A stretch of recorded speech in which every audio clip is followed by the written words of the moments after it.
We said to have an extraordinary life, you gotta have an extraordinary psychology, right? Extraordinary psychology means you gotta live in an extraordinary state. To be in an extraordinary state, you gotta condition your nervous system, your body, your physiology and focus to be at their best. Then to do that though, you can do that. Why doesn't everybody? Not because you can't, we all have the ability.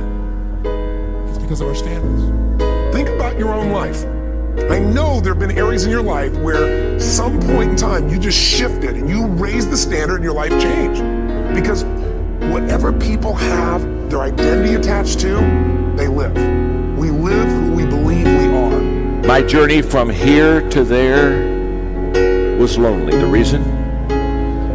I was willing to be wrong and admit wrong so that I could grow and so that I could change.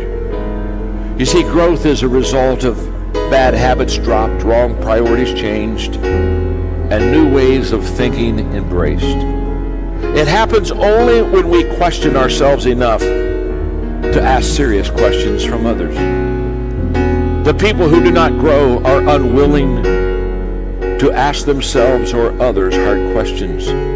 They are unwilling to leave what they have known and practiced. They are not willing to be wrong so they can discover what is right. Therefore, they cling to right, and their lives turn out wrong. How sad. We get what we're looking for. We filter out everything else in our life. You're going to get what you're looking for even if it doesn't even exist, even if it's not even there. If you're looking for negatives, if you're looking for setbacks, if you're looking to be looked over, you will find it even though it's not supposed to be there. But if you're looking for victory, for winning, for recruits, for people to change your life, for magic moments, you will find them if you're looking for them. I promise you that's true in life. Your brain, when you condition it, knows exactly what to go for and will find a way to get there. When you decide what's most important to you, your brain goes after it. Surrender of being right enables us to ask questions that others can answer and add value to us. Surrender of being right is the prerequisite to finding right. I believe that with all my heart. And here's what I know. I never want to get to the place where I've got it all figured out. I still want to keep learning, I still want to keep growing, and I still want to be a student. And I still want to be on a learning curve, and I still want to value people, and I still want to walk into their life and say, look, you have something that if I could just ask the right question, you could impart to me that would help me, that would allow me to become a better person myself. Ego is the anesthesia that deadens the pain of stupidity. Pride is the burden of a foolish person. If you're going to do a job, do it right. I've always been told how average I can be. Always been criticized about being average. But I want to tell you something. I stand here before you, before all of these people, not listening to those words, but telling myself every single day to shoot for the stars, to be the best that I can be. Good enough isn't good enough if it can be better, and better isn't good enough if it can be best. Wisdom will come to you in the unlikeliest of sources, a lot of times through failure. When you hit rock bottom, remember this. While you're struggling, rock bottom can also be a great foundation on which to build and on which to grow. I'm not worried that you'll be successful. I'm worried that you won't fail from time to time. The person that gets up off the canvas and keeps growing, that's the person that will continue to grow their influence. How many of you would love a breakthrough? Number one, you got to have a permeating attitude that you're going to win. You got to have a positive outlook. You got to be optimistic. You got to know you're going to win. You got to, right now, you got to say, I'm going to win. I don't mean just this contest. I don't mean the contest. I mean, I'm going to win. I'm going to win. My life is going to win. There's going to be a victorious life here. Because listen to me, the price you pay for losing here is too extreme. You have to carry the burden of failure the rest of your life. You carry that around with you if you fail here. The biggest thing that breaks my heart is you feel the spirit right now. And then when you get back, these dream stealers run into you. And they start to steal your dream. And and you quit. You give up. You got to decide I'm going to win. You got to decide that the failure part of carrying failure, you've been exposed to what your life could be. If you fail here, the price is extreme. It's forever. You carry the failure forever. I'm being honest with you. I meet people oftentimes that say, I was in WFG, you really changed my life with this meeting, but.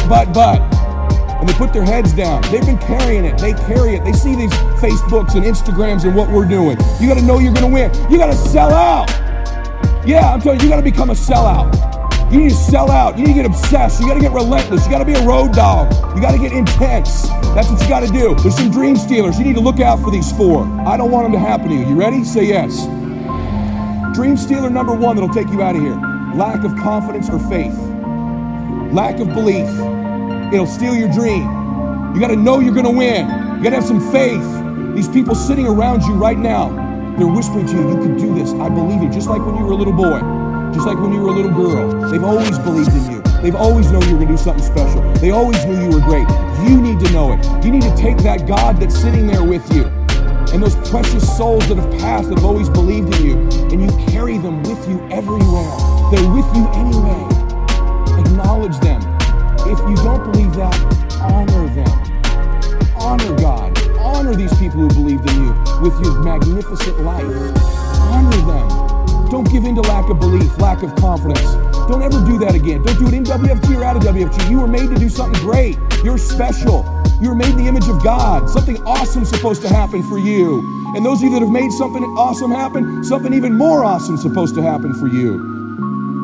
I would say for the last 45 years, we've told psychologists have been certainly to blame for this, at least in part. You're okay the way you are. That's what we tell young people. Oh, you're okay the way you are. It's like, and there's nothing worse than you can tell someone who's young than that, especially if they're miserable, and lots of them, well, if they're miserable and aimless, it's like, oh, I'm miserable and aimless, and sometimes I'm suicidal and I'm nihilistic and I don't have any direction in your life. In my life. It's like, well, you're okay the way you are. And it's like, they don't want to hear that. They want to hear, look, and you know this, you're useless. You know nothing. You haven't got started. You've got 60 years to put yourself together, and God only knows what you could become. And that message is so much more, it's so funny because it's such an attack, but it's so positive because there's faith there in the potential that makes up the person rather than the miserable actuality that happens to be manifesting itself at the moment. And young people respond extraordinarily well to that because, and you know that if you're a parent and you love your child, your son, your daughter, what you're trying to foster is the best in them. You want that to manifest itself across the course of their life. You want them to become continually more than they are, to see what they could be. And I think that's part of the great message of the West, is that's the ethical requirement of individual being in the proper sense, is to constantly note that you're not what you could be, to take responsibility for that, and to commit yourself, like body and soul, to the attainment of that ideal. So I have this thing that I've been promoting called No Whining Wednesdays. Wednesday, you cannot whine, complain, or criticize. And people are like, well, what is whining? Whatever you think it is, don't do it. And every time you do it, you have to put a quarter in a jar. If you whine about anything, I can't, I'm tired, why don't you, what have me? Every one of them will cost you a quarter. Or complaining, why do you always, how come they never, cost you a quarter. Then last week, I had people send me pictures of their jars of quarters. Oh my God. But what they said to me also was, this was wonderful, because I was never, ever aware of how much whining and complaining and criticizing I do. Now I've got mothers doing it with their children. So Wednesday is no whining Wednesday. We need to practice that. We need to stop whining about what isn't happening, what we don't have, what we can't do, what somebody didn't do. We got to get it clean in 2014. No whining, no complaining, no criticizing. I struggled all through school. The last time I took English class, I got a fail. And my English teacher said I was the weakest writer she ever met in her entire life. The last time I took a speech class, same year, I got a D- in speech. And my speech teacher said, Lisa, quote unquote, I recommend you never speak in public, that you get a desk job. So that was the beginning of my life. That was my 19-year-old experience. And then I go on and I'm trying to figure it out. I was obedient. I went and got a job in accounting. I was in the collection department for 7 years. Y'all don't know I'm dangerous to accounting. I'm just dangerous. And I'm in collections, and you know, you should never put a broke person in collections. Never, because everybody's reasons sound good to me. I know it sounds funny, but it was real. Not only did I say, girl, don't you worry about paying that, I'm gonna take your name off the list. Somebody went to jail because I was in I got fired from 5 different jobs. Yeah. And then I got pregnant with my son unexpectedly. And then at 8 months, my son's father went to prison. I had to get on government's assistance to have my baby. I was on WIC, Women, Infant, and Children, to feed my child. And when my son was 8 months old, I went to the ATM to get $20 out the bank because I didn't have any Pampers for him. And in order to get $20 out, you got that $20 in. I had $11.42. And I still can't tell the story without getting emotional because it's my story. For 2 days, I had to wrap my son in a towel. But something happened, Steve, in those 2 days. I was at rock bottom. I was broke, and I was broken. Inglewood, California. My son laying on his back at 8 months. I have a towel over him, and I have my hand on his stomach saying, don't you worry, Jaylani.